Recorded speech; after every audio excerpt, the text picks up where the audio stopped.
I recently had my fourth debate on modern day debates. This was against Taylor and TROCK, and my partner was Amy, the great Amy Newman, an excellent moderator on modern day debates, and a great debater too. This debate was supposed to be about intelligent design on trial. It seems as if neither of our interlocutors were actually prepared for that question. They thought that this was a debate about intelligent design versus abiogenesis. Now, I suppose I can understand why they might have assumed that that's the case, because the theory of intelligent design is completely useless as a theory. It offers no explanatory power. There's really not a whole lot to talk about as far as intelligent design is concerned. Basically, the way intelligent design is set up is that it is a gods of the gaps argument. It's based around the idea that if we cannot explain via natural mechanisms certain aspects of biology, the history of life on Earth, or the history of Earth or the universe, it must mean that there was an intelligent designer that was the cause. This is an absurd argument. It's clearly not the case that just because you disprove one idea that is proof of the other idea. Logic doesn't work that way, and science definitely doesn't work that way. So, there's some things I would probably change about my approach in this debate. I think that I came across a little too hot. I'll be honest, though. It wasn't performative. I really find intelligent design to be despicable and very obnoxious. I at least like the genuineness and the fact that there is something that you can discuss with when you argue with young Earth creationists, despite the fact that they're wrong about almost everything. At least there's something to discuss. But with intelligent design, it's completely disingenuous, it is bad faith, and there's nothing to discuss, as you can kind of see through this entire debate. The other thing is that I think I could have explained the pattern rock phenomenon a little bit more, illustrating that this is truly a natural mechanism, and then bring up natural selection. But I was also a little worried about bringing up natural selection, since that wasn't supposed to be the topic of the debate. The topic of the debate was supposed to be about intelligent design. I really wanted to keep the focus on that. Anyway, here's the debate. Enjoy. If you like this kind of content, please like and subscribe, and I'll check you later. Hey everybody, tonight we're debating intelligent design on trial, and we are starting right now with TROCK and Taylor's opening statement. Thanks so much for being with us. TROCK and Taylor, the floor is all yours. TROCK. Thank you. I'm going to share my screen real quick. Let me know when everybody can see it. Good to go. Okay, this is kind of a creation versus evolution, creation, intentional design versus naturalistic evolution discussion. And so I'm going to present some criteria here for how to recognize design. It's very intuitive for people of any age. For example, something is designed and that was intentionally done by somebody intelligent, and at that, human intelligence above and beyond what animals are capable of. So with that, I always like to remind people, thou shalt not take the name of the Lord thy God in vain. Okay, so I've got some quick talking points here. Efficiency. High efficiency indicates better design generally. The ATP synthase in biological systems is extremely efficient, way beyond what the most efficient machines that people are able to create can achieve. Integration. If you don't know what integration is, it's basically how components interact together. And so it can be at the component level or the system level. Designed systems always have elements of integration, either or multi-component or multi-system. So you take a very simple concept like pen and paper. The pen and the paper integrated together with the ink, and they're both integrated with the human scale, with hand-eye coordination, that sort of thing. It's actually as simplistic as pen or pencil and paper is. It's extremely highly integrated for intelligent use. So even very basic systems show high degrees of system integration. Available resources. Good designs capitalize on available resources. the dirt that we walk on is integrated and designed and available for primarily, well, a bunch of, obviously a whole bunch of applications, but plants grow in the ground. That's our food source. The ground provides us a place to live and operate and so on and so forth. But good design utilizes available resources and looks ahead to make sure that resources will always be available. Designs that do not use that foresight can still be considered designs, but they're decidedly inferior. Okay, so redundancy of systems or components. You can think of something like a spare tire on a car. It's a redundant piece that you don't have to have to operate the car, but it is an indication of a higher level design for contingencies. Just one example. Systems controls. You have material. What are you going to do with it? It's information that tells you when, where, how much, the proportionalities, the order of events, or the sequences that those materials are going to come together. So by definition, things that control those parameters are information systems. Self-maintenance. This is not all designed systems in the human world do this, but the ones that do display a much higher level of design than systems that don't. Adaptability and versatility. So here you can think of differences between like a skateboard wheel and a car tire. Car tires, by their nature, are designed to operate on a wider variety of surfaces than a skateboard wheel is. And versatility. Being able to use something for more than one purpose. Those are also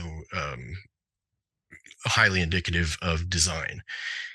Input-output control. So think of an automobile and how you put gasoline into it.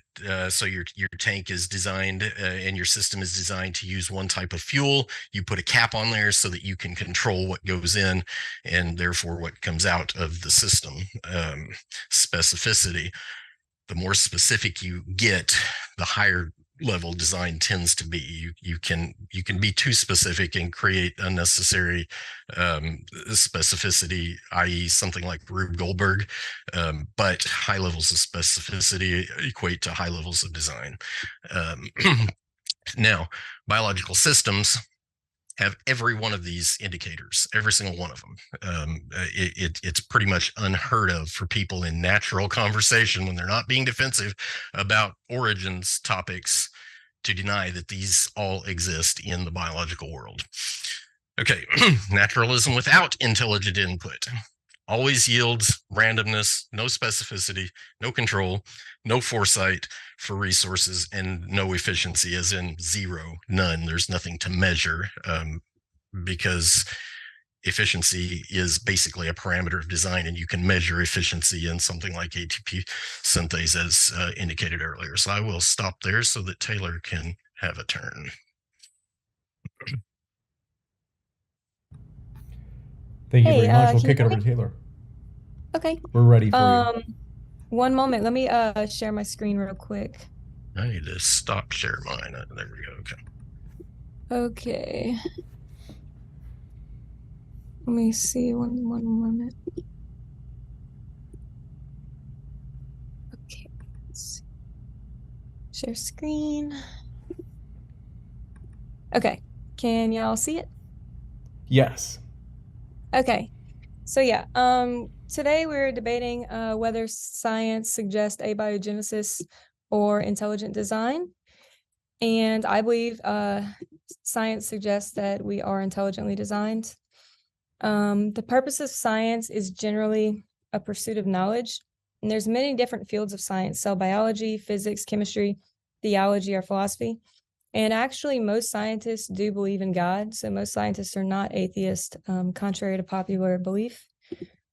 And so there's a lot of questions that science hasn't answered yet, such as the creation of the universe, the creation of life, consciousness. And the more we learn, the more we learn, the more we wonder how these things came about. And yeah, it doesn't seem like time is really on our side in terms of figuring out some of these main problems that we cannot seem to solve.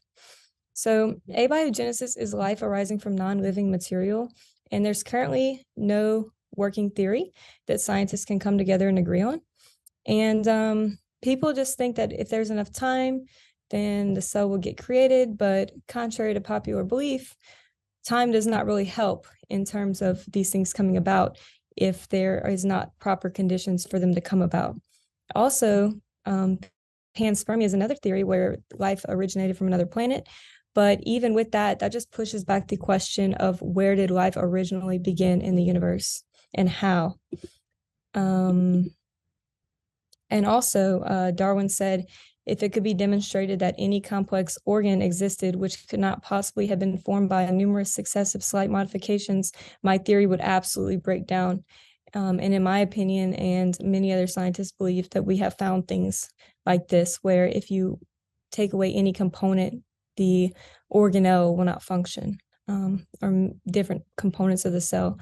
If they're taken away, the entire system will not function. So abiogenesis was first proposed by a Russian scientist in 1924. And at that time, we just thought the cells were balls of jelly.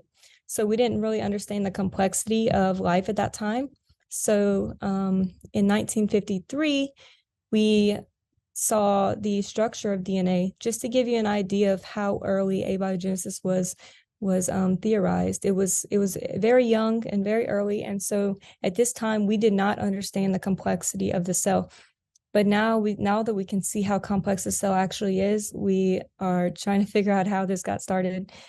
Okay, so when and how life begins remains highly uncertain. This was actually a paper I read the other day on evolution that mentioned this. So scientists do acknowledge that when and how life began is highly uncertain. And the theory of origin of life still requires fundamental, perhaps revolutionary developments. Here was another conference of abiogenesis scientists who can still not come to any sort of consensus on how life began. So I love this picture of the flagellum. This is something I actually study, and you can just see the complexity of it and the beauty and the design. And so specified functional complexity is a system with several interacting parts, which if just one part... I hate to interrupt you. I hadn't realized until just now, because I was trying to keep up with the live chat, is we're not actually seeing your slides advance. I'm not sure if you're changing the slide to the next one, but you mentioned the picture of the, I think, flagenta, and The flagellum. Okay. Flagellum, thank you. Taylor, I think that you must have shared your presenter view, and can y'all look at it now? Now it's changing. Yeah. James, you're going to have to cool. resize it, though. You're going to have to resize the window. Okay, well, we'll just go from here then. It's okay. So here is is everything okay right now? I'm just resizing, and it's ready right now. Okay. Just the previous slides, I'm not sure what y'all saw, just going over abiogenesis. And this was the specified functional complexity, which is a system with several interacting parts, which if just one part were removed, the system would not function. So I love this picture of the flagellum. It's actually something I work with. And you can just see the beautiful design in the flagellum and the microtubules. And if one of these parts were missing, then the entire system would not function. This is what Darwin was mentioning, where if we find irreducible complexity, then we'd have to throw out the theory. I'm not saying that that's what we should do, but I'm just saying that I believe we have found irreducible complexity, to say the least. So in terms of abiogenesis, like I said, scientists cannot really come to a consensus on how life could have started from non-living materials. We cannot create a living cell in the lab from scratch. And so the RNA first theory is kind of the predominant theory. And there's a paradox with this. If double-stranded RNA was the first form of genetic material to come about, then if it was folded into a protein form or an enzyme form, then it would not be able to transcribe itself. But if it was free, then it wouldn't be in an enzymatic form for replication. So there's a lot of problems here and paradoxes here. And you can see on the side, this is a schematic of the paradox of the RNA first, in which many scientists agree that this is not a proper theory that we should follow. Also, you can see this huge number here. This is how many randomized RNA molecules are required as a starting point for the isolation of a ribozymic in vitro selection experiments. So like I said, if it's folded, it's unable to transcribe.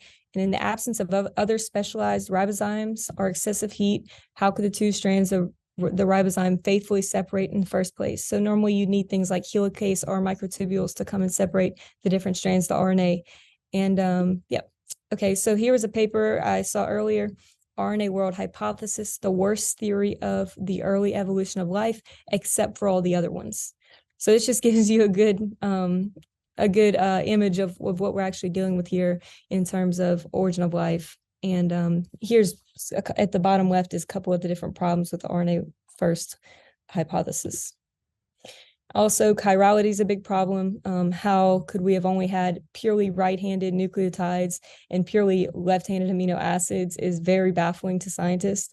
So it seems like the more that we learn, the more we are baffled. And this is another example of how, because we know that if we are putting nucleotides together and forming nucleotides to form things like RNA, then you would have an equal amount of left and right-handed, which would make it not be able to polymerize into DNA, RNA, or protein. So yeah. You got it. Thank you very much for that opening as well. Wait, I just have I had a couple more, but I can just I can skim through. Sorry. So also, here's a couple of the different problems with abiogenesis. There's many different problems with it. So you can look over those. And start of the universe. The Big Bang is also a big question for scientists about how it happened. The universe could not have come from nothing, and there should have been equal amounts of matter and antimatter, and it should have theoretically collapsed in itself. The fine-tuned early universe. So Sir Roger Penrose calculated that the probability of our universe starting out at very low entropy just by pure chance is 10 to the 123rd power. So this is how fine-tuned the universe is. And physicists agree, just like biologists agree, on how did this come about? How did life come about? How did the universe come about? These are questions that are the more we learn, the more we wonder. And people mention God of the gaps a lot. So I've came up with this term, the science of the gaps. So people have faith in science that, well, just with enough time, science will be able to fix these problems and we'll understand it. So I call that science of the gaps because it's actually not even moving in that direction. And you're assuming that science is going to be able to solve these problems when we're actually moving in the opposite direction. And also, people that argue against intelligent design use the genetic fallacy. The genetic fallacy is that you cannot discredit a belief by discrediting its supposed origins. So the attempt to discredit a belief on the grounds that its origins are dubious. So just because God may seem dubious does not mean that you should discredit the belief. And that's it. Thank you, guys. Thank you very much for that opening statement. We are going to kick it over to, you can say, the skeptics of intelligent design. Thrilled to have you here with us as well, Amy and Dr. Thompson. If it's your first time here at Modern Day Debate, folks, hit that subscribe button as we have many more debates coming up. You don't want to miss them. And with that, thank you very much, Dr. Thompson. The floor is all yours.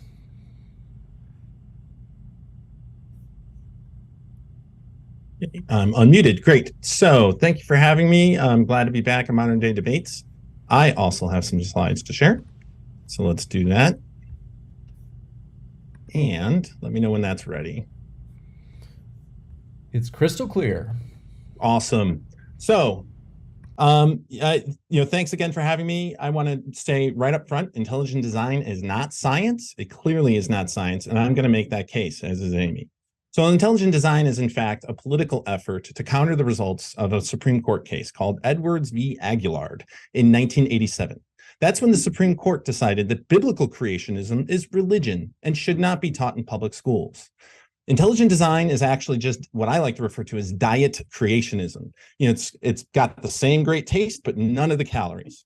The thing is, it has less explanatory power than biblical creationism. And in fact, it is a God of the gaps fallacy. The entire program is a God of the gaps fallacy. Anything science can't explain must be God. Oh, wait, I'm sorry. Wait, I mean an intelligent designer. We can't use the G word here. By the way, intelligent design was also found to be religion in 2005 in a court case called Kitzmiller v. Dover. I encourage anyone to look up the judge's decision in that case. They lay out exactly the fraud that is intelligent design. So let's walk through it.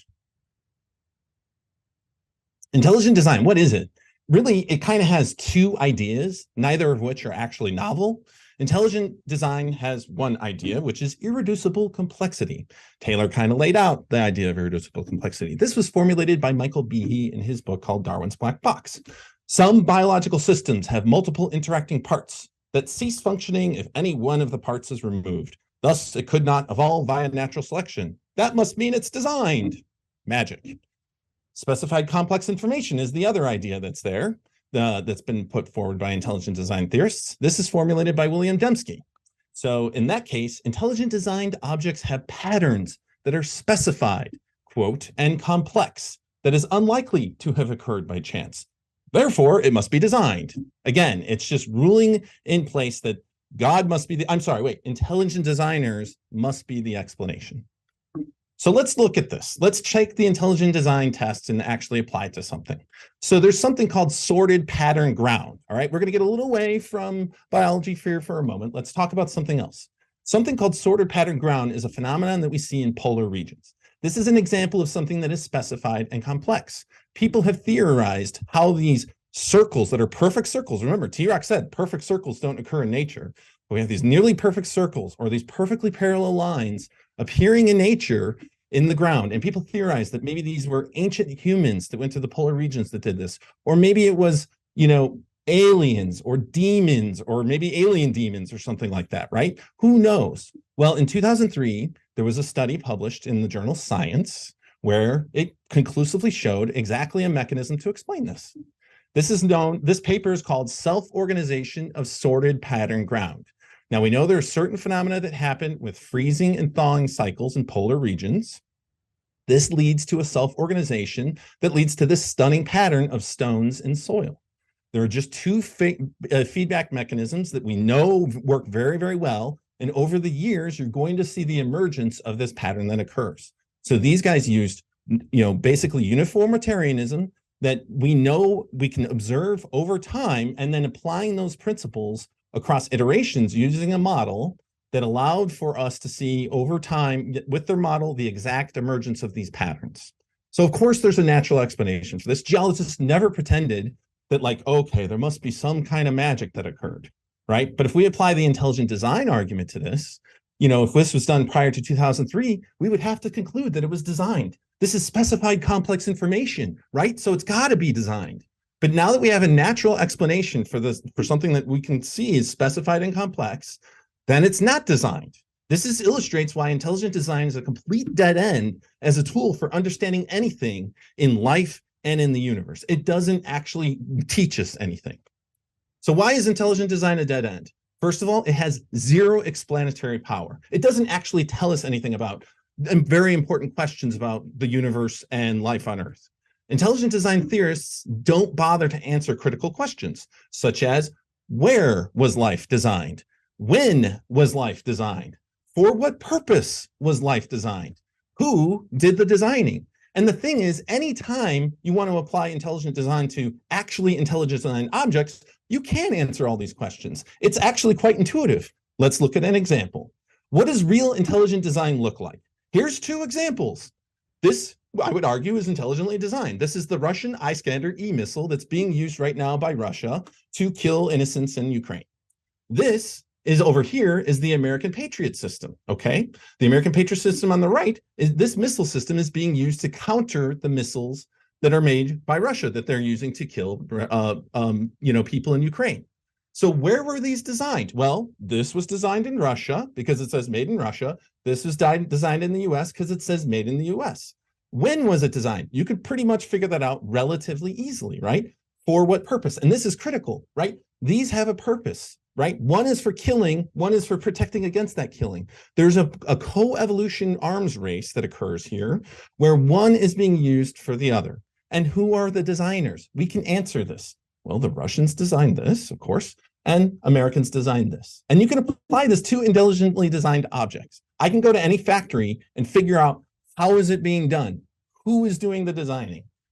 The intelligent designers don't ever bother to answer these questions. Now, why am I spending so much time talking about military weapons? Well, it's because if we wanted to take intelligent design seriously for a brief moment, we would have to conclude that there are indeed multiple designers, just as there are multiple human intelligent designers.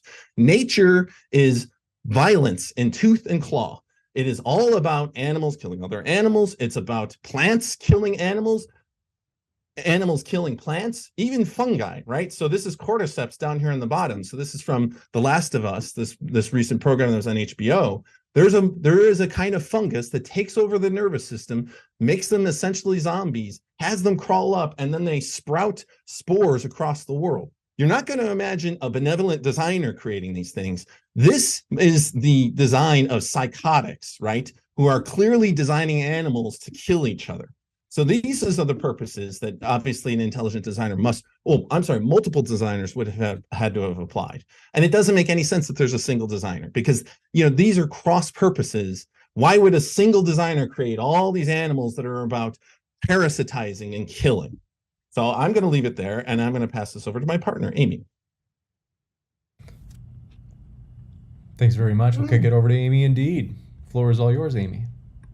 Thank you so very much, Doctor. Hello, everyone.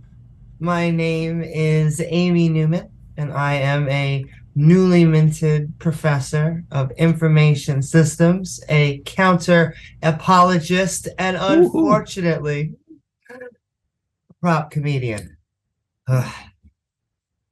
Thus, I'm coming to you not as an expert in biology, but as a skeptic whose epistemological toolkit, or the tools I trust, come mainly from empirical means, or in lay terms, science. When I don't know an answer that I want to know, I go to experts in the field, whether that is biology, chemistry, physics, or as far as I can tell, every other subject that's actually testable. This process is what keeps us safe from conspiracy theorists and people on the side of the street selling us oil made from the juices of pythons. So when we talk about intelligent design on trial, which is the subject of tonight, I find not the people sitting in the pews, but intelligent design salespeople can be slippery. They don't like answering questions that would make their model of reality a tangible model in the real world. Creationists, which is what their original name, but they got kicked out of every court case they have ever put forth, because even conservative Christian judges can tell you that God done it is not a scientific model. So they had to come back with something that at least sounded better, more sophisticated, more market tested. Thus, now we have intelligent design. They even made their own books, like the 1989 to 1993 Of Pandas and People, created by the very much not Orwellian Foundation of Thought and Ethics, a Christian organization whose books include chapters with subjects like irreducible complexity, written in from Michael Behe, asserting that biological systems are too complex to have formed on their own. Yes, the ID community has even found their own mascot, the bacterial flagellum. Which, if you don't know what they look like, think of a cellular sperm with a little tail motoring away. How else could this have formed, if not God? I mean, an intelligent designer who is God. But we now know this tail may have had other functions, like being an injection tool, because nature is sloppy, working with what it has. In fact, we contrast artificial with natural. We are naturally forming. A television is not. There are no wild televisions hunting for electricity. We don't have those super cool 90-degree edges. Instead, we're soft, squishy, bags of meat. My last point is to question the notion that complex is a sign of design. Is there a reason most of us don't use the Yahoo search engine and instead use Google? Nice, clean, simple. Google. I'll have to Google that. Or how about getting into your car? Do you want a complex way of getting inside? Or something simple? We can do this over and over. Heck, sometimes we even need complexity. Oftentimes for the designer to then clean things up and make it simple again. But the notion that complexity makes something designed is nonsense. In conclusion, I'm going to reach into my toolkit for someone who sums this topic up better than I could. By Amanda Gefter from London Economics and MIT, writing in an article for New Scientist. Try this experiment. If you find yourself talking to a proponent of ID, say, okay, for the sake of argument, let's say evolution is wrong, and let's forget about it. Now, tell me how intelligent design works. Having tried this a few times myself, I am confident that you will be met with nothing but awkward silence. End quote. Thank you. Thank you very much for that opening statement, Amy. We're going to jump into the open dialogue. I want to let you know, folks, we're going to have a quick one tonight. So the Q&A is going to be right after the open dialogue, and we're going to move fast. So if you happen to have any questions, feel free to fire them into the old live chat. If you tag me with @ModernDayDebate, that's one way to ask, or a super chat, we'll have your question go to the top of the list.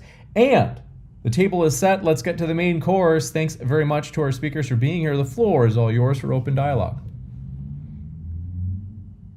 All right. Well, I have a couple of questions, and I don't mind if that's okay if I can open with. So, TROCK, you mentioned that human design has self-maintenance, and I'm curious if you can tell me a little bit about human designs that have self-maintenance that's equivalent to what we see in biological systems. Well, we don't. That was the point. So why would self-maintenance be a sign of intelligent design? Because the more a system can maintain itself, the more so I think everybody understands that the lower maintenance your vehicle is, the better it is for you. The more you have to cater to oil changes, spark plug changes, tire changes, the car can't do any of that on its own, right? Okay. Right. And but so like, why is that a more sign of intelligent design, though? That's the thing that I don't get. Like, you can't point to an example of why something that is fully just sort of self-maintained and self-propagating. I can. You've jumped right past what I was talking about. Right. Okay. So when you take that concept and you take something as simple as, say, self-lubrication. So there are bearings, for example, that are designed to lubricate themselves. There is a graphite. Do they ever wear out? Absolutely. Okay. And then what happens? Do they have baby bearings that then can go on and propagate? No, but the point here is to your original question. If it was as good as God's creation, it would. I'm sorry. Wait, did you say God? I thought we were talking about intelligent design. Precisely. Which is God. I didn't know that there was words we couldn't use. I'm sorry. I mean, I didn't get a rule book. No. I mean, isn't that so? Okay, that does help answer one of my questions. Like, who is the designer? I was really joking, but right. Okay, right. So I'm kind of curious then. So why don't we move on to that? So you say God is the intelligent designer, is that right? So what is that? Like I've got a phone here. It's made by Samsung. It says Samsung on it. It says made in China. I can go to China and watch the designers making my phone. Like, of course, it doesn't self-propagate. It's not going to be self-maintained. I have to charge it. It's going to break eventually, and I'm going to have to buy a new one, right? That's one thing that companies love. So I'm curious, when you say God, what do you mean? The designer.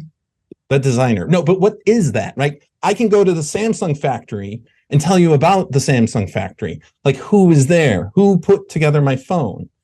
But when you say God, like just saying the designer, that doesn't help me. It's not specified enough. Let's say that. Right. Well, neither is the theory of abiogenesis or the work. We're not talking about abiogenesis. You have faith in science. Intelligent design is on trial here. We're T-Rock, I'm talking sorry if I about cut you off. intelligent design. Right. Yeah. No, No, it's you're okay. you're fine. I've just been listening. Yeah, I think Taylor and I both agree it's the God of the Bible, the God described in the Bible. Okay. Great. And so I want to hop back. How do you know that though? No, actually, how do you know that designed objects were? So when you say that, all right. So what was designed by God? Were those rings that I showed, the pattern ground, the specified pattern ground that I showed? Is that designed by God? So if you mean in the immediate sense, as in, I can't answer that in the immediate sense, but I can tell you that God designed the universe, the stars, the planets, our solar system, our moon, the water that we drink, the plants. How? Yeah, that's a brilliant question. That's just like scientists can't answer how either. So can't answer how a Big Bang happens. Can't so answer how about intelligent design though. So it's not, the whole point here is not how it happened. It's was it intelligently designed? Is the evidence stronger in favor of design versus a purely naturalistic explanation?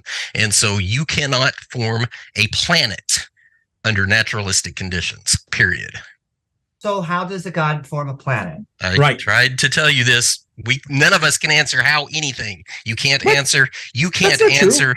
You can't answer how a scale. I can answer how my phone is made. Like I can go to the Samsung factory. I can look at the schematics. I can. And it was intelligent design, wasn't it? Exactly. Yes, I totally agree. But what if no intelligent design is there? Does a cell phone get made? Yeah, of course it gets made. Yes. No. Right.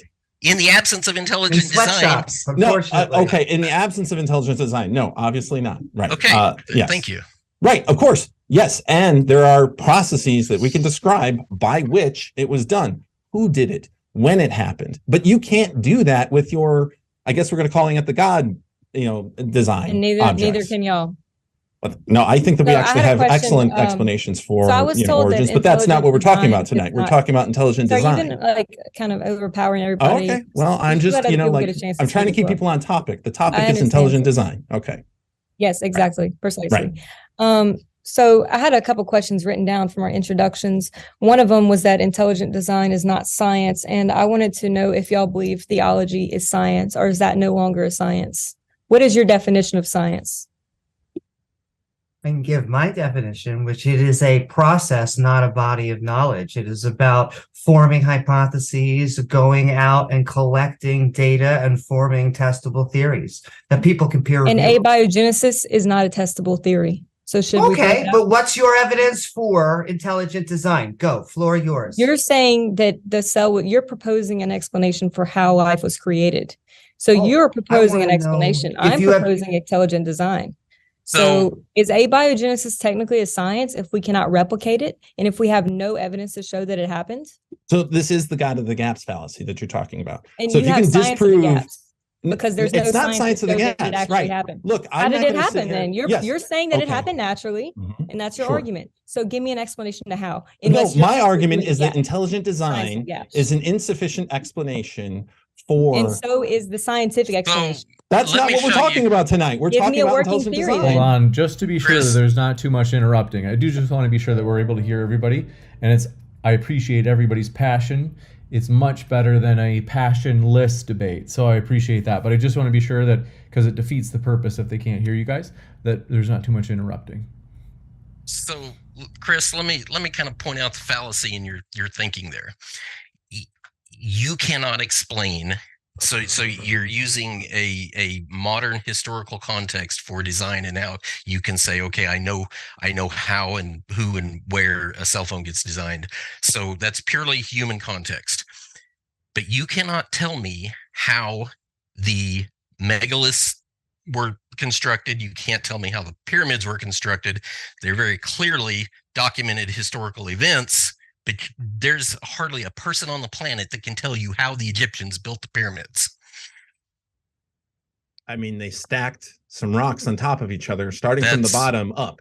Now, do we know precisely everything? We have a bunch of different ideas of approximately how it was done. We know that there were human beings in that area at that time, that there were the settlements for the people that were assembling these things. We know that there's chisel marks on the rocks. We're not going to assume that it was some sort of magical sort of origination. There's evidence of that it was humans that actually assembled the do we know every precise detail? No, I would say not. And I would say that this is actually a great analogy to abiogenesis. We have ideas about how abiogenesis worked. The RNA world hypothesis isn't necessarily the best hypothesis. In fact, I'm particularly fond of the amyloid world hypothesis. I don't know if Taylor's familiar with it, but she should probably look at it because it's in fact sort of discussed in that paper that she cited at the beginning. I don't know if you actually read that one that was from BMC So Science. give us a walkthrough of the amyloid world. Well, that's not the topic of the debate. That is precisely the topic of the debate. We are talking about intelligent design. Well, we're talking about intelligent design. Exactly. This is not intelligent You're design saying versus that it wasn't. abiogenesis. You're proposing So let me ask. a hypothesis. Am I irreducibly complex? That's a good question. Am I irreducibly complex? I believe that there's many aspects of life that have irreducible complexity. Am I irreducibly complex? Can you please explain the amyloid hypothesis for the viewers? I will let it's too boring for the viewers. I'm not going to get into it. No, they want to hear it. I want to know, am I irreducibly complex? We're talking about intelligent design. You mentioned something, you should be able to explain it. Of course, yes. And we can talk about, I mean, do you want me to Go bring ahead. up the paper? I'm going to kick it over to Amy if you guys can't agree. Yeah, that's fine. I'll let I do want to know, just to be sure, that the amyloid hypothesis, is it fair to say that the amyloid hypothesis, is this a hypothesis that favors intelligent design or other accounts of... Okay, I will clarify. No, the amyloid world hypothesis is an alternative to the RNA world hypothesis. So amyloids are sheets of protein that apparently have some degree of self-assembly, and we have an interesting model for exactly how this works. Now, is this a full explanation for the origin of life? No, I would say it's an open question. We don't have a full explanation for the origin of life. It is a difficult thing to work on. I had a great conversation with Sal Cordova on my YouTube channel about this, where I went into the details of like origins of proteins and other things and tried to explain it to him. But that's actually not what we're talking about today. We're talking about intelligent design. So I'll let Amy take over. How did that amyloid protein come about? You could say sustained on that one. In other words, I do think that because it's not per se an argument or hypothesis or theory in favor of intelligent design, I do want to keep it more focused on the arguments for intelligent design, and that one sounds like it's, you could say, for the opposite, or at least something different. And so I do want to, without going deeper on that issue, Amy, what did you have in mind that you want to say? Well, I guess I had a question, then maybe a statement, because you said how. You want to know how things like a self-replicating molecule happen, right? Because that's a scientific question. Yeah, you're proposing a scientific explanation. Sure, and you want to know how. So I just want to reassert that you can say that intelligent design is real, but you can't actually explain a how to anything. You do not have any hows. And so I would like you to explain how God did anything. Back over to you. Yeah, so how God created everything. He created the living cell and all of its working components at the same time, unlike the theory of abiogenesis would be able to explain, where you basically have a chicken and the egg question with literally everything. Did DNA come first? Did proteins come first? He's saying a protein came first, but there's impossibilities with that. How was there all the right chirality form of amino acids present? How did they come together? How did it self-replicate? So these are all questions that do not have answers, and they're critical. So you cannot disprove that God designed everything, but I can disprove that abiogenesis is not possible. And I gave many explanations in my opening statement of how abiogenesis is not possible. So to answer your question on how God did it, your answer is real quick.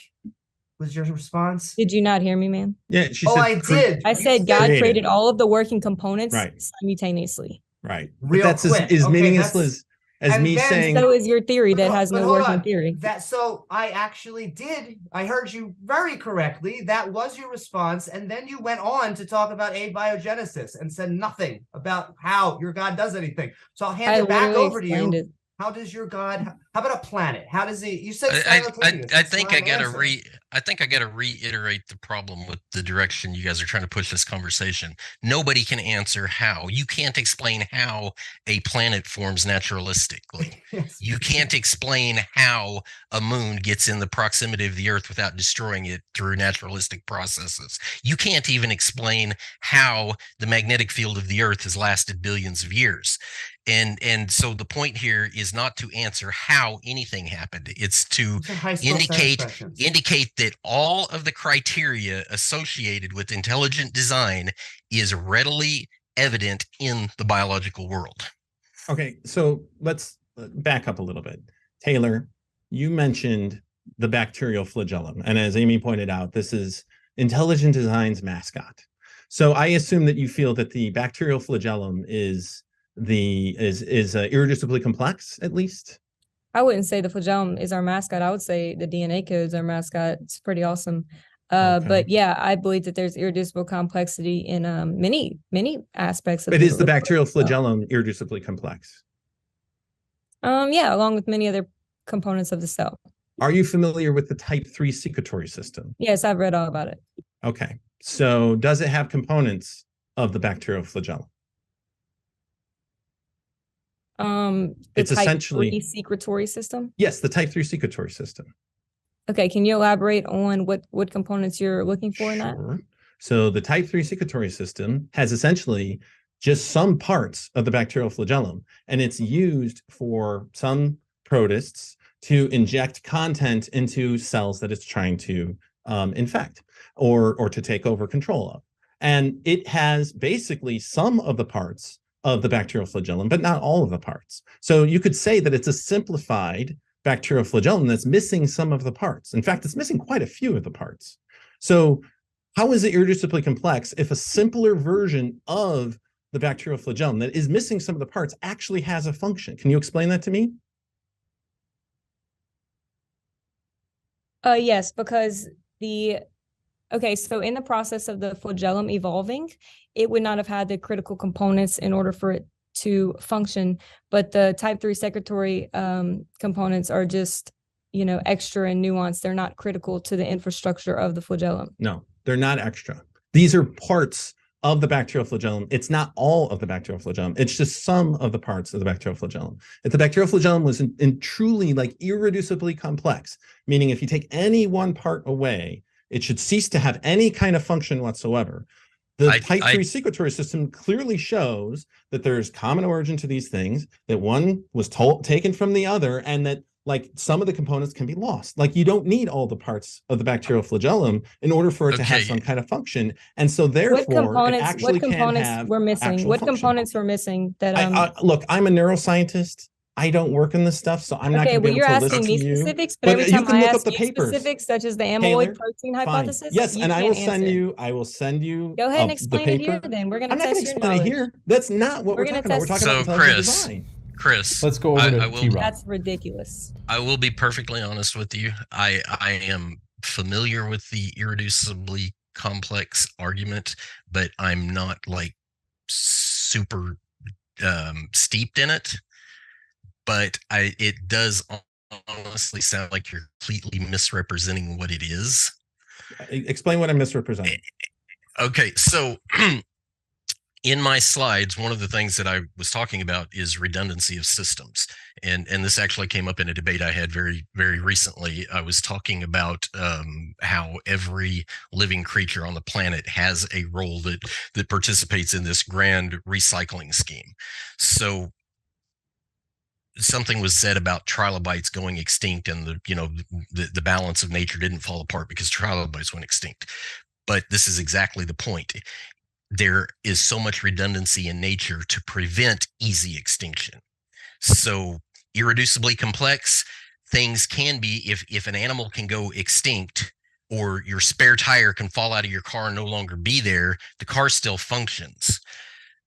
Okay, what if you take off one of the functioning tires, like one of the 4 tires that's attached to the car? Well, that's exactly the point why I said you're kind of misrepresenting the argument, because you can have just about any given system in biology, and you can find that there's a redundant replacement for it that helps fill the gap. And so in the and that's an element of design. That is specifically an element of design. Redundancy is there as a fail-safe. We No, do I it don't in think so. systems. My car has been in a shop enough times to know it's not particularly redundant. Did More you importantly, ever? we should talk about the origins of life as well, instead of just nuances of, different components of life like the flagellum. So that's why I was talking about the amyloid world hypothesis and the critical things that it lacks in the ability to explain the origin of life.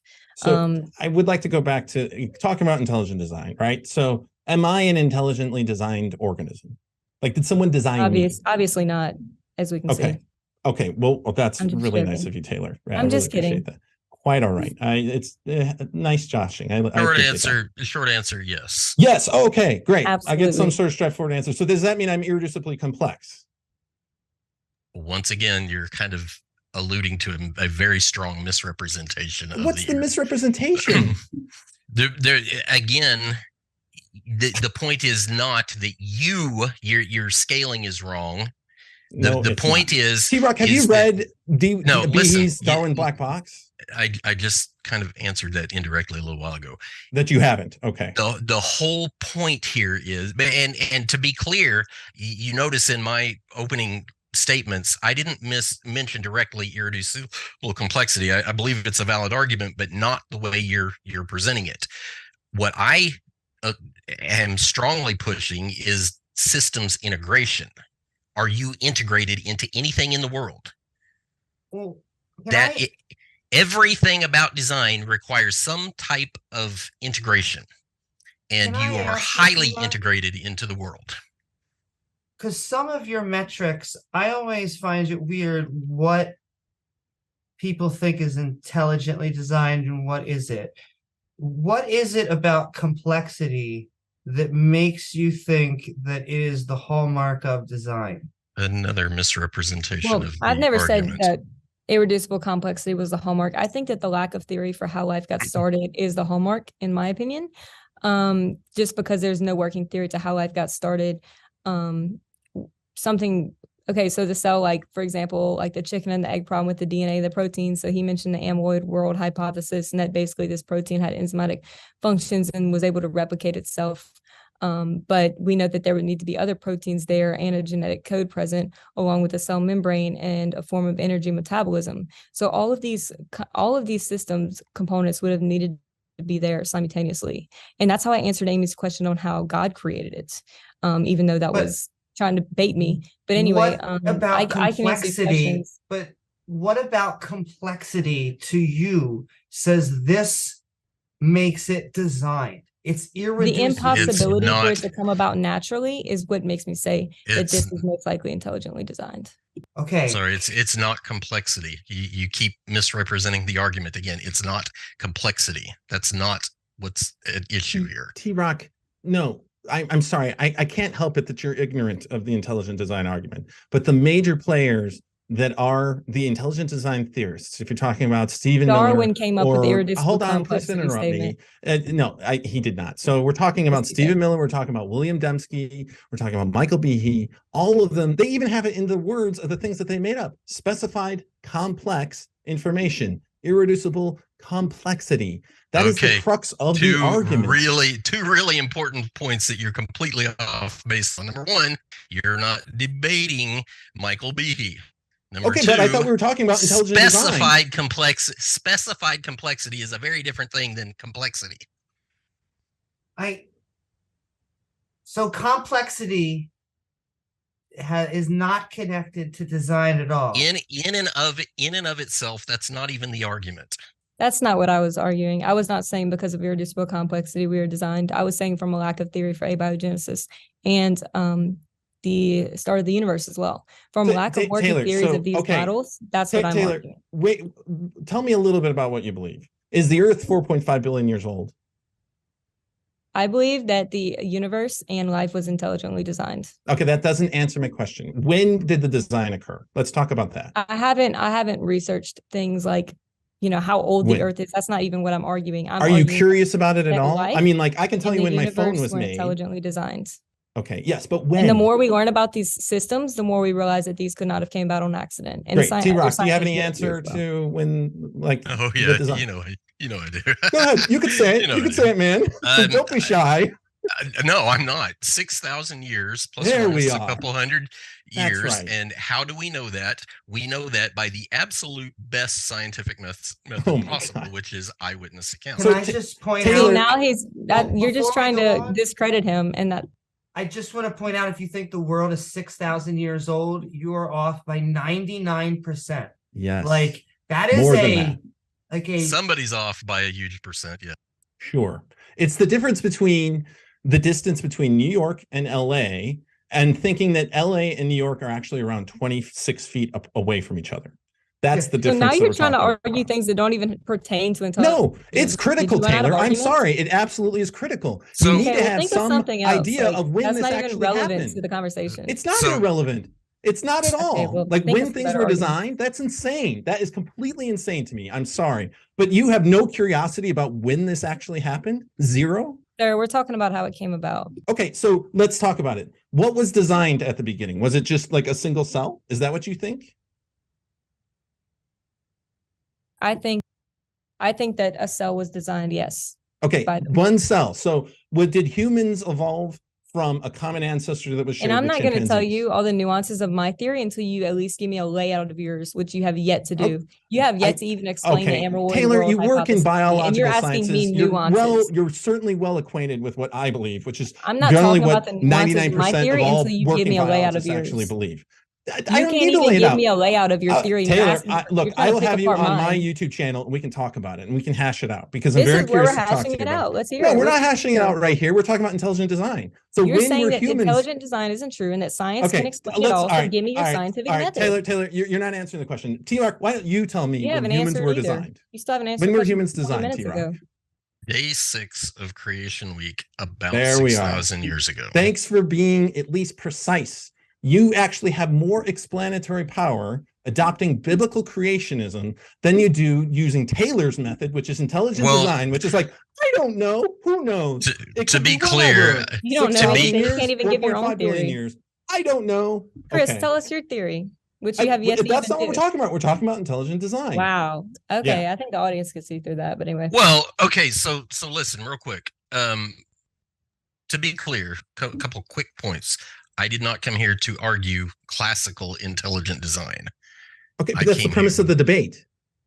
It No, says intelligent design on trial. I'm looking at the title of what the debate maybe is. right so, now. but that's Are not you the new email I intelligent received. design? Point number 2, though,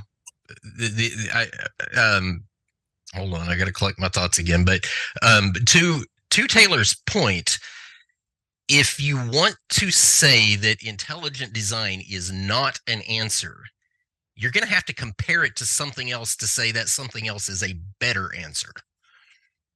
And actually, I would say my entire point of this debate is to show that you guys can't answer questions. Like none. That it will always I've just been be pretty said. direct with my answers. Thank you. Well, you have been very direct in your bit of biblical literalism. I will accept that. But I will say, if we were to ask how God actually did anything, the how, and that is one of the points I asked that because science is about the hows. Like, we're not about Which y'all why cannot do. questions. And science can't answer these how questions. If they could, we wouldn't be here. Exactly. I would not be That's- here if there was a working theory for abiogenesis or Okay, for well, Big Bang. Look, And you're saying science has answers, so where are they? yeah, so I would say, let's take T-Rock's proclamation from the intelligent design perspective, that human beings were created on day 6 of You're just trying to creation. pick apart our theories No. instead of actually Like, giving So explanations. science has an excellent explanation Go for the ahead. origins of human beings. We're right? waiting. Well, there's a common ancestor between chimpanzees and human beings via the process of descent with modification via natural Wasn't selection and Lucy- sexual selection. Gotta give him a Lucy chance was to Lucy- determined to be a respond. fraud, wasn't it? Just to let him finish. Want to hear the rest Yes, from I don't Chris. need to be interrupted, Taylor. I would appreciate it. Look up So, modern science. yes, Lucy is just one of the many Australopithecines that we have as an Fraud. example of the other Australopithecines Like you can look at the gradient of human evolution. The Australopithecines certainly walked upright, but they had very small brain cases. And then if you look at later fossils in the fossil record, then you start to get into Homo habilis and other Homo species. Now the early ones had relatively small brain cases, but they're getting larger and larger. And as we go on through evolution, we can see bigger and bigger brain cases. The Nobel Prize this last year went to Svante Pääbo. He's a scientist from Sweden who works at Leipzig University at the Max Planck Institute for Anthropology, I believe it is, and primatology. He was working on ancient genomes. He has sequenced the Neanderthal genome. He has a ton of papers on the topic of human origins. I encourage anyone to look at these papers. They're fascinating, super interesting work, clearly laying out the case of human beings sharing a common ancestor with not only Neanderthals, but the other Homo species, and getting into the Australopithecines. And the genetic evidence just clearly shows that at the very least, chimpanzees and human beings shared a common ancestor. I think I'll take direct issue with your use of the word clearly here, because 40,000, whatever the number is, I know there's a broad range for the existence, the alleged existence of Neanderthals, but I believe, if I'm not mistaken, you can correct me on this, somewhere on the order of 40,000 to 200,000 years was the existence of Neanderthals? No, Neanderthal origins, it's not, so based on Svante Pääbo's work, we can best estimate that the last common ancestor between Neanderthals and human beings was around 700,000 to 800,000 years ago. Okay, so 700,000 to 800,000 for the beginning. I just want to jump in. I'll give you a chance to respond, T-Rock. But I do want to mention, folks, we're going to jump into the Q&A pretty quick here. So we've got a little more open dialogue, but the Q&A is coming fast. So do get those questions in the live chat if you have them.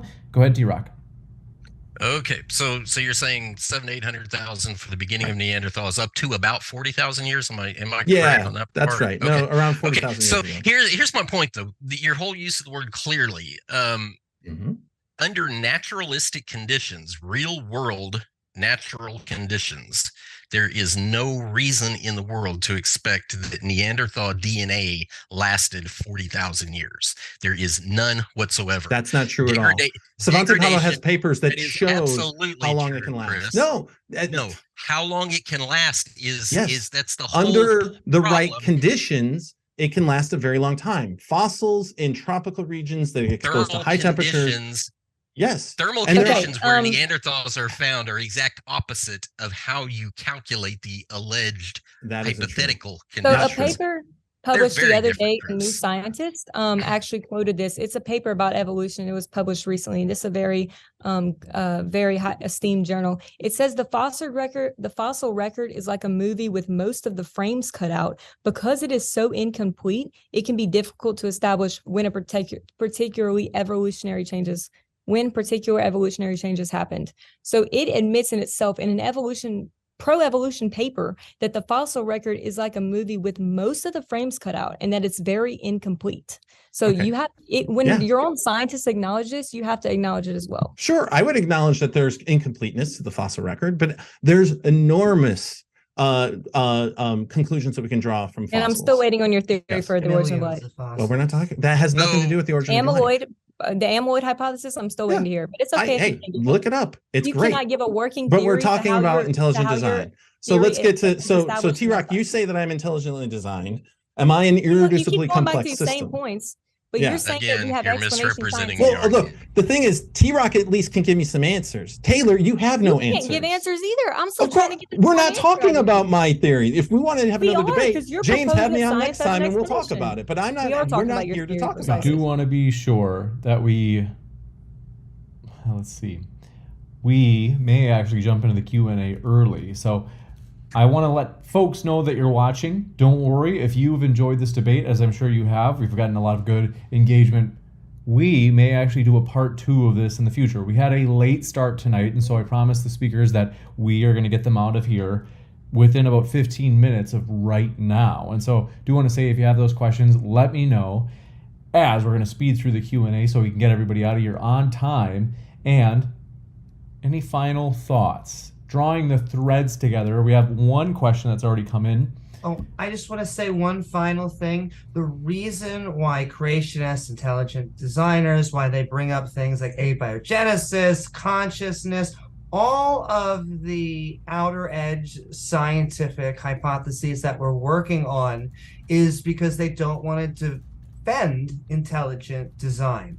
And so they go towards the things that we're basically working on, and they go, aha, you haven't solved this yet. And it's like, yeah, that's the entire point. That is why it is the edge of science. That's not evidence for intelligent There design. are impossibilities within those theories. And I have not heard any good evidence for intelligent design. The night is still young, though. Well, 15 more minutes. Young. Okay, so again, let's kind of cap that real quick, because this idea of I haven't heard evidence is like, it's so subjective. How do you want to define evidence? But forget all that for just a minute, because again, going back to how we actually recognize intelligent design, and Chris brought up a couple photos of tanks that are obviously designed, but those systems have the exact types of parameters that I listed as indicative of intelligent design. So per my very beginning, my opening, tell me which one of those: efficiency, integration, resources, redundancy, system control, self-maintenance, adaptability, input, specificity, tell me which one of those does not apply to both building tanks and biological systems. Tell me which one. Self-maintenance? Like, we could start there. We already talked about this. But show me how a tank is fully self-maintained. The conversation before we actually developed it. Okay, well then explain to me how a tank is self-maintained. I gave you examples of how you were pointed one part of a lubricating bearing. That's not the whole tank. You keep interrupting. You talk for 3 minutes uninterrupted, and then you won't let us talk 15 seconds without interrupting, Chris. So so you want to hear it? Be quiet and listen. It goes like this. We have minor instances of self-maintenance, like self-lubrication. It was the one that I brought up. We would like to have more. So you took your cell phone, for example. Your cell phone doesn't go charge itself. But guess what? We actually have designed electrical systems that do go charge themselves. And the more of that you can do, the more advanced the design is typically considered. Biological systems are highly self-maintained. Mechanical systems are doing it at a very low level, which could send us into this very interesting conversation about biomimetics. What do engineers in the real world actually do to find higher levels of design? They look to the biological world. Can I just very quickly ask TROCK what he thinks is efficient about a giraffe's neck? So I talked about this a little bit, not at great length, and there's never enough time to, but every animal on the planet serves a function in the biosphere, right? Giraffes and virtually all animalia are some sort of horticulturists. So giraffes play a particular role in horticulture where higher level foliage and stuff like that is concerned. So they need the longer necks to reach higher than most other animals are able to. So what's efficient about it? They are designed so that they can take their head and dip it down to ground level and get a drink without their heart exploding. And people would love to know how to replicate that type of design, because the pressure that you get built up in your brain, and I said heart, the brain, the problem is you get too much fluid pressure down on the brain whenever you have that much weight and that much fluid mass pushing towards the brain. But giraffes with their long necks actually have a workaround so that they can do that efficiently. That doesn't sound efficient. That sounds like it's on the edge of if it wasn't like that. If you were actually an engineer, I would give some credence to what you're saying, but I don't see it. That is an actual argument ad hominem. Not ad. This is a great opportunity to go in the Q&A because we do have such limited time. I hate to do that to you, Amy, but we do want to move really quickly. I want to say thanks so much for your questions, folks.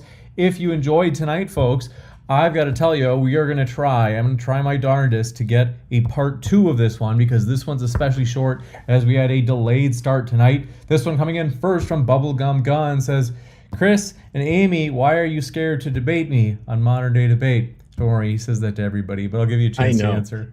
Can I answer? So, Yeah. Bubblegum Gun, listen, man, you don't have to debate us. You can argue with the creationists. You can argue with T-Rock. T-Rock believes that dogs and wolves actually share a common ancestor. And he actually believes that all the canids share a common ancestor, right? So, and so do I, right? Because there was a single kind on the ark, and that they evolved via natural selection to have this vast array of really interesting, complex animals that we refer to as the canids. T-Rock believes this, as do I. I don't know what Taylor believes because she's an intelligent design theorist and doesn't actually have any explanations. But debate T-Rock, man. Don't come at me. I also Just want to to They be have no clear, I don't explanations believe either. natural selection had anything to do with the speciation of canids. Oh, Juicy. interesting. Taylor, you want to get a jab in on that jab from Chris? I'll give you a chance to respond. Oh, if that you I don't want. have any explanations. I'm still waiting on yours, sir. So whenever you think of how it could have happened naturally by your Juicy. theory, just let us know. I'm Great. still So We let gotta me move. then get the final say, right? Because the question was for us. Taylor, come in my stream. Let's talk about canid evolution. I would love to talk with you about canid evolution and hear your inputs on it. You have jump. the working knowledge for this as a biological scientist. Just- Let's work on it. We'll You come don't in have and a we'll talk working about it. theory. Yeah. I've got to move to the next one. This one coming in. Well, Amy, if you can give me in one sentence, why are you so afraid, in the words of Bubblegum Gun, to debate him? I will debate him at any time. I'll debate anyone, anywhere, and wherever it's safe. I will debate you. Juicy, Can to I- say the least.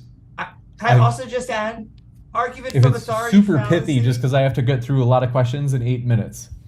I'm sorry. It was an argument from authority fallacy because when you are speaking to an actual authority and you are appealing to them, that is fine. But just saying you're not an engineer. I have taught robotics class for years. I have at least an information systems and a robotics background. That is not, however, why a giraffe's neck is not inefficient. It was cobbled together. That was a little bit longer. I'm sorry, James. So back over This to you. one. Coming in from Super Adams Vid says, if I was to mirror any single cell atomically and hit play, would it be alive? Where would design begin and chemistry stop? Can't allow any more rebuttals, by the way. So you've got to give a quick, pithy answer, and I got to move to the next one. Who If was you were that to for? mirror a living cell, I'm sorry, you can go ahead, T-Rock. No, I was just wanting clarification for who it was for. That was for you, T-Rock. Sorry, can you repeat the question? They said, if If I a cell was was to mirror mirrored, would it be alive? any single cell atomically and hit play, would it be alive? Where would design begin and chemistry stop? Well, that's a really interesting question. You're actually kind of outside the capability of science altogether there, because what it alludes to is if you put all the ingredients together correctly, is that what causes something to be alive? But because the naturalist cannot define what or how abiogenesis happens, they cannot answer that question anyway. Next But up. the short answer is no, it would not be alive. It would just be an assemblage of stuff that's fixing to fall And apart. what's it mirroring if there's no life there? Begin with, Pseudonym what would it be says, mirroring? after show on Amy Newman's, but to the intelligent design team, would you agree that you don't know, quote unquote, how, i.e., mechanics of how an intelligent designer did the designing? And they said, versus at the atheists. So we'll give you a chance to respond to that first, and then we'll get to the question for the atheists. Oh, we already answered that question. I think he simultaneously created each component, but obviously we're not going to have all of the answers for the same reasons that my opponents don't have all the answers on how life got started or a working theory of abiogenesis or They even also any said- evidence that it happened. To the atheist, do you claim to know the mechanics? Why does science say I don't know? Amy, do you want to take that? I can take it if you don't want to. Sure. Sure. So science doesn't necessarily say, I don't know. It is investigating the question of life's origins diligently and thoroughly. It's a difficult issue to address because you're talking about billions of years of evolution at the molecular level that does not fossilize, and we can only piece it together by looking at the genomes of animals living today.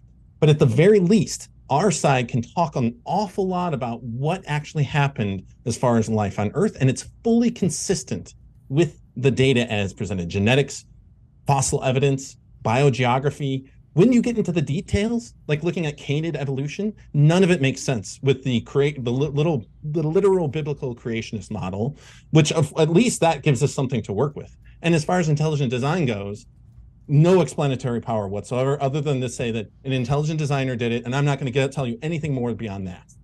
This one coming in from, do appreciate it. Magellan said, how is the Lola, Loala, a worm that lives inside your eye and slowly turns you blind, an example of intelligent design? If we were intelligently designed by a perfect being, why would there be any diseases at all? Taylor, if you want to take that, you can, but I'll go if you don't. You can go ahead. So that's really, really interesting that the skeptics and the naturalists always try and do this. That's much more of a theological question than it is a design question. It's got high functionality regardless of what it's doing, but the benevolent designer created a very good world where that sort of thing did not happen. Again, this is a theological question. If you can't grasp the science, you're not going to grasp the theology at all. But the benevolent creator, i.e. the God of the Bible, created a very good world where that sort of thing did not happen. It was the fall of man into sin that caused all of creation to basically pursue paths that they were not designed to do. In other words, free choice kind of thing. You can eat of the tree or not eat of the tree. You can eat the vegetables you're told to eat or eat an animal that you were not told to eat. So the world is in decline right now because of that, and disease and carnivory and all of that is a direct consequence of not following the intended design. You gotta move fast. This one coming in from, do appreciate your question. ASEAN Talks says, if there are possible natural explanations for an event, then there is no reason to presume intelligent design. Intelligent design is an unfalsifiable claim with no evidence. Well, if there were the contrary, then I agree. If there was explanations, but we have yet to receive them, and there's no working theory, as I mentioned before. Now, if you could propose a working theory, then I'll say, look, you won. But I have yet to receive that. This one, and that's why we're here today. For me, that question / comment was from the questioner in the audience was a big fat logical fallacy, because intelligent design can do what randomness can do, but randomness cannot do what intelligent design can do. So to say that, to even claim that you have a good naturalistic explanation for anything that exists is another big fat scientific and logical fallacy. But you're basically saying that if I have a natural explanation, therefore intelligent design cannot be true.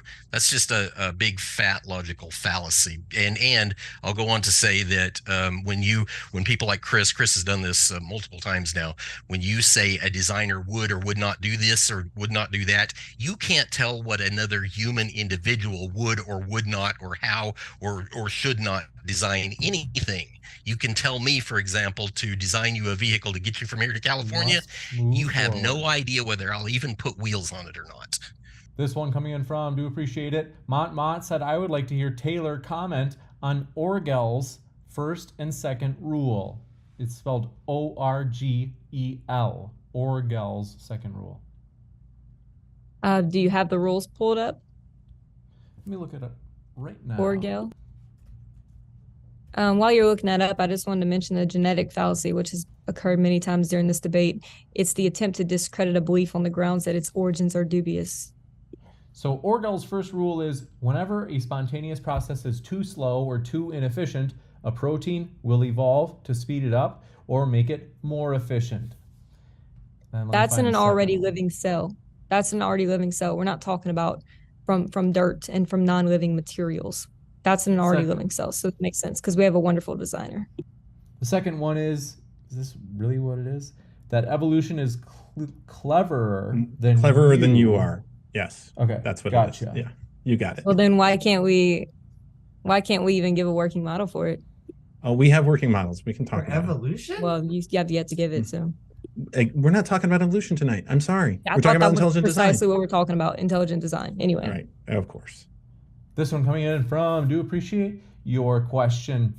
We got that one. Thank you very much, Ozian, for gifting those memberships in the live chat. Folks, if you haven't yet used those emoticons to call your friends a soy boy in the live chat. Average Gamer Moves says, if there is an intelligent designer, why would they create the Babirusas, in parentheses, swine in Indonesia, upper tusks to keep growing to the point of penetrating their own skull, causing death? Isn't that evidence of bad design? Us trying to ponder God is like an ant trying to ponder us, and I don't think it's ever going to happen. Unless That you're goes correct. that was a theological rinse In and, case debate. you can talk to. This one from that was a rinse and repeat of the earlier question of the exact same thing. And the bad design equates to not design is another major logical fallacy. You can poorly design anything you want. Doesn't mean it's not designed. Well, This one. I'd like to give a Super- shout out to the multiple designer theory. So Super Adams Vids says, can we take a second and all look at how, okay, thanks for your kind words. They say jacked James has gotten. I appreciate that. That's it's true, man. You're totally jacked. it's the camera adds like makes my No, James, look, the But camera I adds, I'm going to say the same thing, but no one's going to say I'm jacked.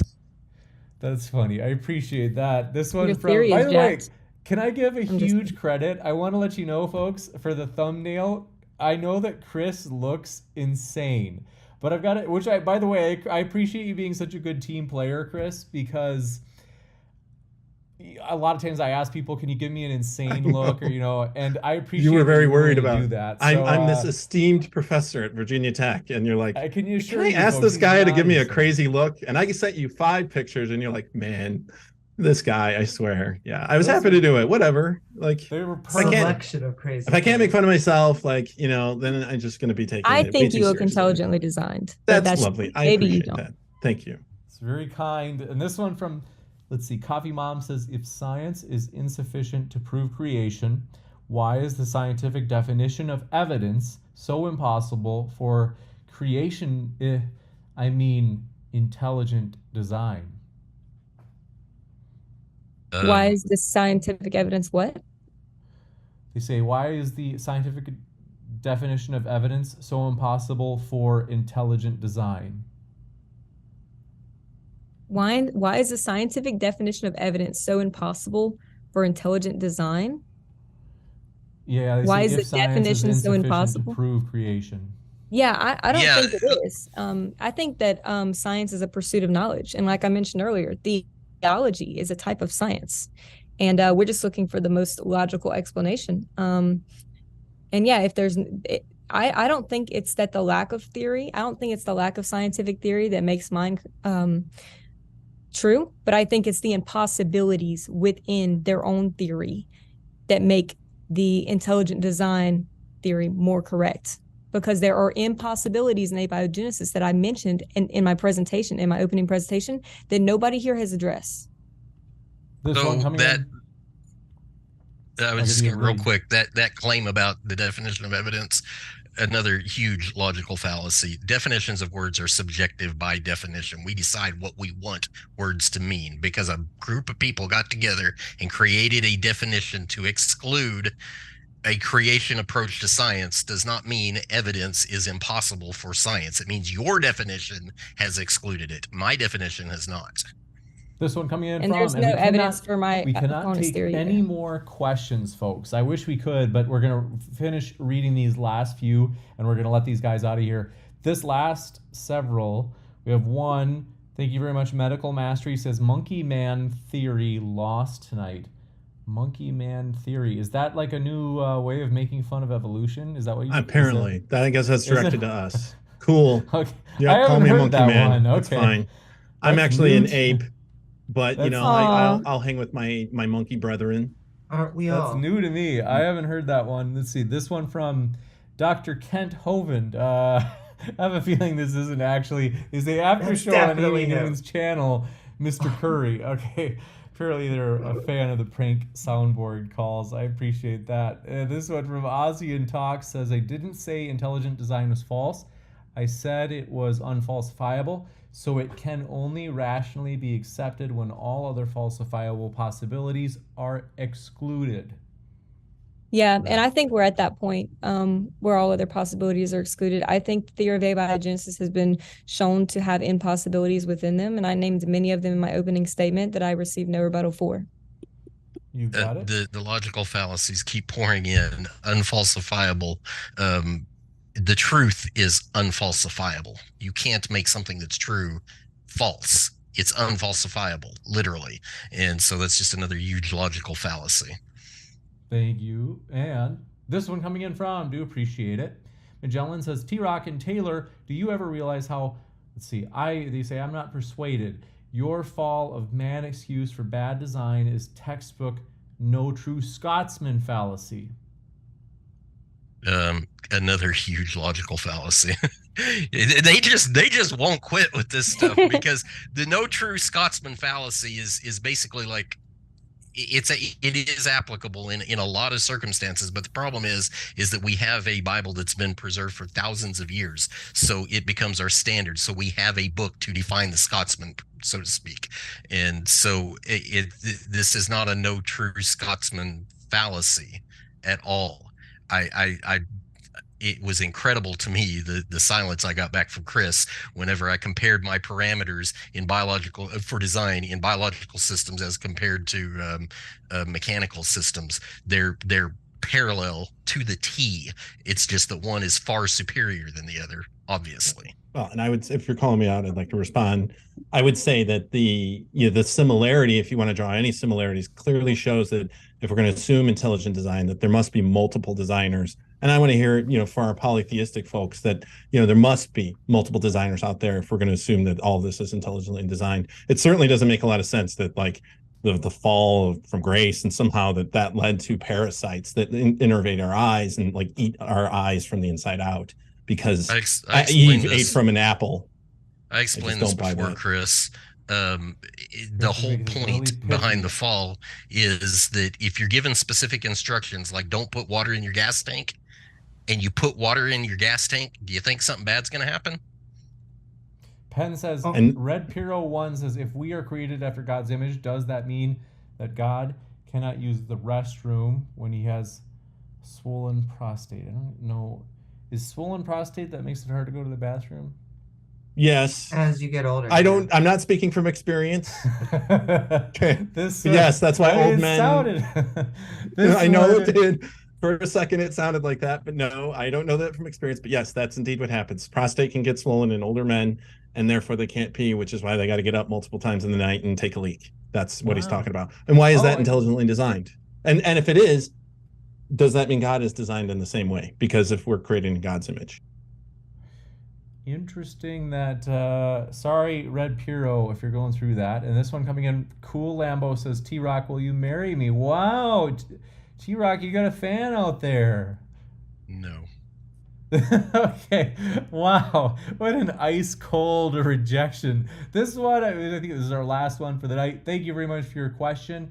Thunderstorm says, was wondering opinions on Nikola Tesla vortex math called the fingerprint of God. What are your guys' thoughts? Nikola Tesla was a lot like Newton. He was a genius. He had a lot of really cool ideas. He also had a few out there ideas. Cool guy, though. Anybody else? Cool. I think that's it. Let me just double check. I want to say thank you, folks. Our guests are the lifeblood of the channel. So we do want to say we hope you guys we do appreciate their liveliness. And that's what makes it for a fun debate. And, we're all friends at the end of the day. We disagree lively and, we press each other and we poke each other. And then we're kind of like, hey, no problem. Like, I hope you have a great rest of your day. And, we're always there for each other in the hard times. So we appreciate you guys. Thanks so much. It's been a true pleasure. Taylor, T-Rock, Dr. Thompson, and Amy, thanks for being with us tonight. Chris, I want to take you up on that offer. I'd love to come on your show and talk with you. That would be great. Yeah. And, I do have a YouTube channel. I just plug it real quick. I talk about neuroscience. I talk about evolution. Yeah, if anyone wants to, I'm close to 2K subscribers. Apparently that doesn't matter, but I do want to get over that 2K mark. So if people want to subscribe, that'd be awesome. And I'll take you up on that for sure. Chris, do you care to have me on your deal? I would have you on too. Sure. We can talk more. One-on-one without, a bunch of. Yeah, definitely. I'll have you on. I'll reach out. Okay. Juice. And there's an after show at my channel if you'd like. And also sending love to the MDD Discord as well. You should all check out. Thank you. Appreciate that. And I'm adding guest links. It's been a crazy day, so I still have to add guest links to the description box. I'm doing that right now, so give me 2 seconds as I add those. So do want to say, folks, don't worry. Only about less than 1% of our viewers of this debate see this debate while it's live. So folks do want to say refresh the page, as I do want you to see our guest links. And that includes if you're watching later on, maybe you're watching in the video on demand. And want to say thanks so much for being with us, to our speakers and our audience. Thanks so much for your questions. Keep sifting out the reasonable from the unreasonable, and we will see you next time, folks. Thank you.